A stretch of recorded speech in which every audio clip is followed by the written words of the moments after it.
Ray Pooperton III with another Beast from Beyond video. Today I have a complete guide on Skulls 1 and 2 of the Skullbreaker Easter egg. Getting these two skulls will also cause the Entangler to appear in the cargo bay.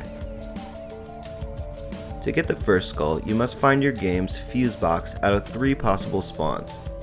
Then you must hit it directly with an explosive and then shoot the skull that emerges.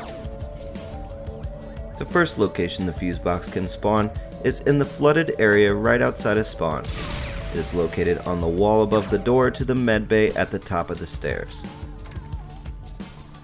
The second spot it can spawn is in the main hub of the map. It is found on the outside wall of the VenomX terminal room above bomb stoppers.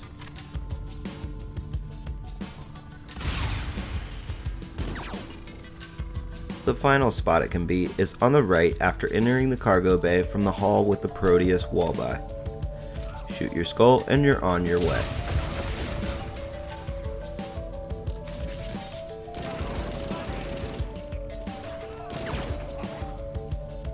Once you get skull 1, a red X for each player in-game will spawn in the cargo bay. Each player must stand on their X simultaneously and a green circle will appear under you. You must stay inside the circle to cause the skull in the middle to rise more and more.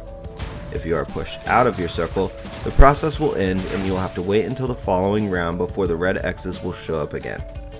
When the skull reaches the top, you will hear this sound, and then it will appear somewhere in the room near a jump. Here are a few examples. You will need to climb to a high spot and jump into the skull to get your second skull on the Skullbreaker machine. The 4 locations are one on each side of the interior square. In solo, you may choose any X of the 4.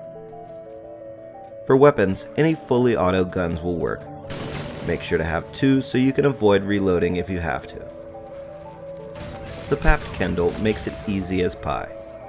For perks when doing it later in the rounds, I suggest Tough Enough, Quickies, Bang Bangs, Deadeye, and Change Shoes, preferably of the ice variety. I will now go over each X location from easiest to hardest and how to defend it. If you are having trouble, a great fortune card to run is Explosive Touch. If you are in a co-op game, having a player run this card to take on one of the more difficult spots can be wise. This spot is by far the easiest. You will not have to constantly be spinning around as the only spawns have them coming straight up from underneath you. It will sound like they are spawning in behind you. Don't worry, they are beneath you and will climb up the railing every time. You will have to stay on a swivel somewhat as they come up in multiple places, but at least your 6 is covered. This spot is fairly easy as most of them come from below and climb up on these 2 edges. Once in a while they will spawn in behind you though, so if you've got headphones, use them. It's easy to tell when they spawn in back there with headphones. Take out zombies as they spawn. Try to stay active so they do not build up on you and come from too many directions.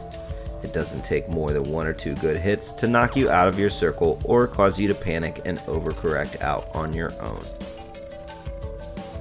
This spot is moderately difficult. Zombies will come through the open crate as well as on the opposite side behind the barrels. It is tight quarters and you must constantly be doing a full 180 while they sometimes attack simultaneously. Communicate with your teammates. The 2 easier spots can also help you out with your workload when they are not busy. For this spot, the player at the catwalk location has a good vantage point to help you out. This spot is plain hard. They come at you from all directions, so you have to stay on a constant 360 swivel, staying alert to the direction of the sound of them spawning in. This is a spot you may consider using the Explosive Touch card on. The person working the crate spot has an easy vantage point to watch your back here under the portal catwalk.